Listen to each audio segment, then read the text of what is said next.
Welcome to Andhraprabha. ఏపీలో ఎన్నికల వేళ రాజకీయ పార్టీలు తమ వ్యూహాలకు పదును పెడుతున్నాయి.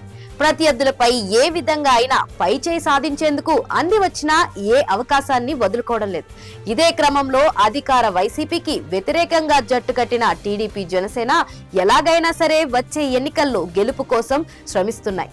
ఇదే క్రమంలో టీడీపీ, జనసేన పొత్తులపై వైసీపీకి కూడా ఘాటుగా విమర్శలు చేస్తుంది. ఈ నేపథ్యంలో జనసేన ట్విస్ట్ ఇచ్చింది. ఆ ట్విస్ట్ ఏంటి? టీడీపీ, జనసేన పొత్తులపై అధికార వైసీపీ విమర్శలు కురిపిస్తుంది. ఈ రెండు పార్టీలు పొత్తులు లేకుండా పోటీ చేయలేవంటూ వైసీపీ చేస్తున్న విమర్శలకు కౌంటర్ గా గతంలో తమతో పొత్తు కోసం వైసీపీ చేసిన ప్రయత్నాలకు ఆధారంగా ఉన్న ఓ వీడియోను జనసేన పార్టీ సోషల్ మీడియాలో షేర్ చేసింది. ఈ వీడియోలో అప్పటి వైసీపీ రాజకీయ వ్యూహకర్త ప్రశాంత్ కిషోర్ ఈ విషయాన్ని బయట పెడుతున్నారు. దీంతో ఈ వీడియో ఇప్పుడు కలకలం రేపుతుంది. ఈ వీడియో పోస్ట్ చేసి గతంలో తమతో పొత్తు కోసం వైసీపీ ప్రాధేయపడిందంటూ జనసేన పోస్ట్ చేసింది. 2017లో నంద్యాల ఉప ఎన్నిక ఓడిపోయిన తర్వాత వైసీపీ తిరిగి పుంజుకునే ప్రయత్నాల్లో భాగంగా జనసేనతో పొత్తును పరిశీలించినట్లుగా ప్రశాంత్ కిషోర్ ఈ వీడియోలో వెల్లడించారు.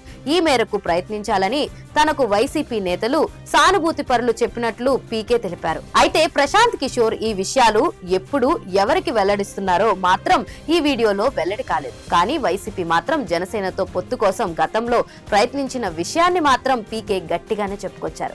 ఈ వీడియోతో పొత్తుల విషయంలో వైసీపీ చేస్తున్న విమర్శలకు కౌంటర్ ఇచ్చేందుకు జనసేన ప్రయత్నించినట్లు తెలుస్తుంది. దీనిపై వైసీపీ ఎలా స్పందిస్తుందో చూడాలి మరి.